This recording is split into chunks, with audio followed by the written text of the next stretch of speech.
কালকে world media cover মানে news চ্যানেলগুলো দেখছিলাম। নিউজ চ্যানেল খুব দারুণ ছিল, কিন্তু খুব ইন্টারেস্টিং। অবশ্যই, কেন ইন্টারেস্টিং হবে না ভাই? ইন্ডিয়ার সুনাম হচ্ছিল।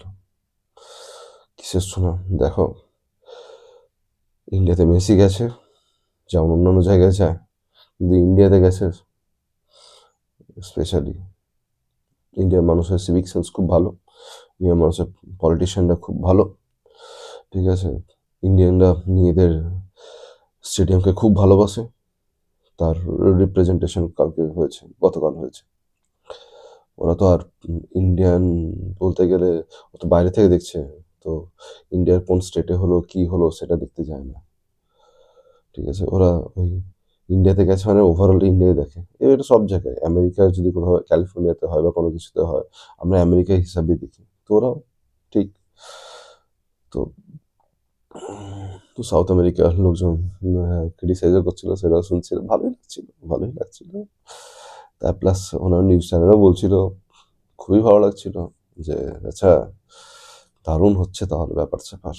আমরা আমাদের ভালোবাসায় পরিচয় দিয়েছি। আমরা আমাদের পলিটিশিয়ানরা মুখে শুধু ইনফ্রাস্ট্রাকচার, স্পোর্টসের নিয়ে কথা বলে, তার জন্য কি করি? তার জন্য আমরা বড় বড় সেলিব্রিটিদের আনি, ঠিক আছে। মারাদোনাও এসছে, মেসিও এসছে, স্ট্যাচু উদ্বোধন হয়েছে। ফারেসের স্ট্যাচু হয়তো, যে 70 ফিটের স্ট্যাচু ইয়ের মেসির নিজের দেশেও হয়তো নেই, আর্জেন্টিনাতেও নেই। কারণ স্ট্যাচু মানে কী হবে? সেই স্ট্যাচু যদি আমরা ইনফ্রাস্ট্রাকচার বা কোনো স্পোর্টস ফেসিলিটি ডেভেলপমেন্টে ইউজ করি, তো কাজে লাগবে তো। বাট না, আমরা যারা এখানকার, তারা আমরা কি করি? এসব ইউজ করি না।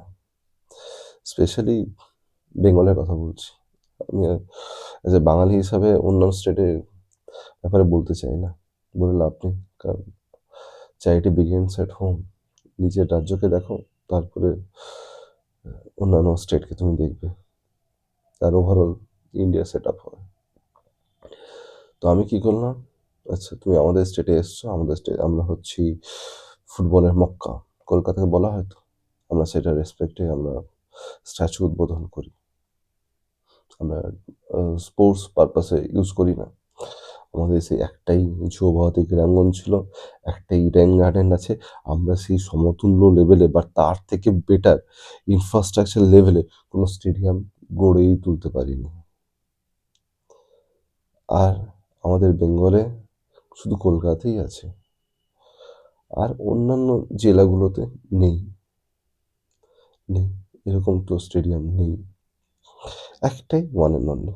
আরেকটা আছে, কোথায় আছে? তোমার শিলিগুড়িতে আছে, সেটা খুব ভাঙাচোরা অবস্থা। শিলিগুড়ি ফুটবল স্টেডিয়ামের কথা বলছি। তো মুখে আমরা স্পোর্টস স্পোর্টস নিয়ে কথা বলি, কিন্তু আজ আলটিমেটলি আমরা কিছু করি না। আর সাধারণ মানুষ তো বোকা ছিল, আছে, ফিউচারে থাকবে কিনা কে জানে, জানি না। তারা টাকা খরচা করলো, কেউ 10,000, কেউ 15,000, কেউ 50,000, কেউ ছবি তোলার জন্য 1,00,000 টাকা দেখছি। তারা কিনো টিকিট কিনে মেসিকে দেখতে গেল, মেসিকে দেখতে পেল না, স্বাভাবিক, না পাওয়াটাই উচিত। কারণ ওখানে তো পলিটিশিয়ান পিপলেরা আছে, তারা তো ফার্স্ট ছবি তুলবে, তারা ছবি তুলবে, তারপর যদি কিছু বেঁচে থাকে তারপর তুমি তোমাদের ভাগে জুটবে প্রসাদ। তোমার লিওনেল মেসি ইন্ডিয়ার বাইরে হাই লেভেল অফ সিকিউরিটি থাকতেই পারে, বাট তুমি যখন ইন্ডিয়াতে এসছো, স্পেশালি বেঙ্গলে যখন এসছো, বেঙ্গলে এত ফুটবল লাভার আছে। স্পেশালি ফুটবল লাভাররা কারা? সেটা যারা পলিটিশিয়ানরা হচ্ছে খুব ভালো ফুটবল প্রেমী।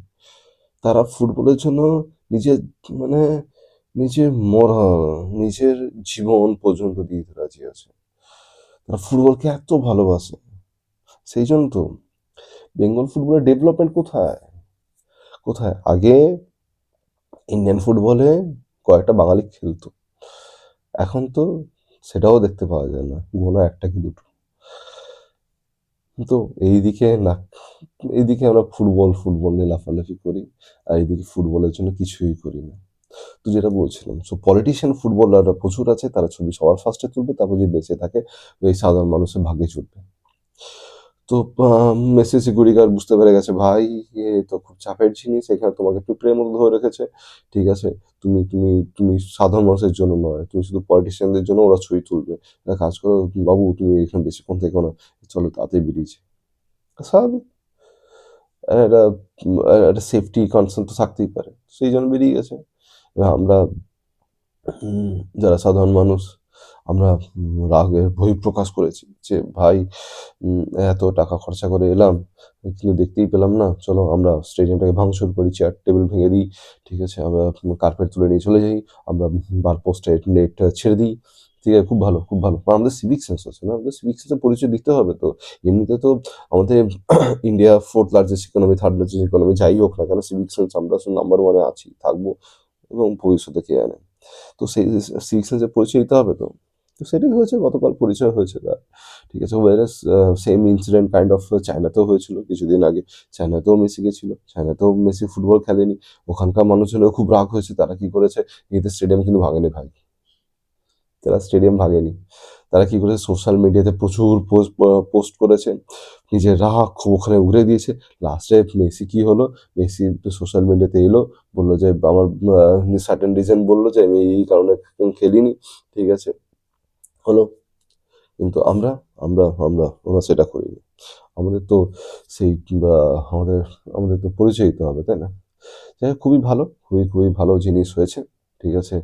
আমরা আমাদের সিভিক সেন্স আমরা নাম্বার ওয়ান ছিলাম, আছি, থাকবো। আর পলিটিশিয়ানরা আমাদের ওই গিলে খাওয়ার মতো, ঠিক আছে, তো ওনারাও থাকবেন, ঠিক আছে, চাপ নেই। পরের বছর পরের বছর ভোট দিয়ে আবার নিয়ে আসবো। তো এইভাবেই চলবে, অসুবিধা কোথায়? এইভাবেই চলে আসছে, এইভাবেই চলবে। তো এই হচ্ছে ব্যাপার স্যাপার, ঠিক আছে। সবই উম, সবই এখন পলিটিক্সের খেলা। যাই হোক, লাস্টে একটাই বলবো যে খুব ভালো লাগলো যে আমাদের মাননীয় মুখ্যমন্ত্রী মমতা ব্যানার্জি, আমার আমার খুব খুব রেয়ার কেসে দেখি যে উনি সরি বলেন। তো উনি সরি বলেছেন, মেসিকে সরি বলেছেন, তাই হোক, এটা দেখে যে সরি বলছে, এটাই বড় ব্যাপার, তাই না? যাই হোক, এখন আপনাদের ডিসিশন, আপনারা এটাকে পজিটিভ ওয়েতে নেবেন নাকি নেগেটিভ ওয়েতে নেবেন, নাকি আমরা ক্রিটিসাইজ করবো, it's up to you. But আমার মনে হয় না আমি কোনো আনপ্র্যাকটিক্যাল কথা বলেছি।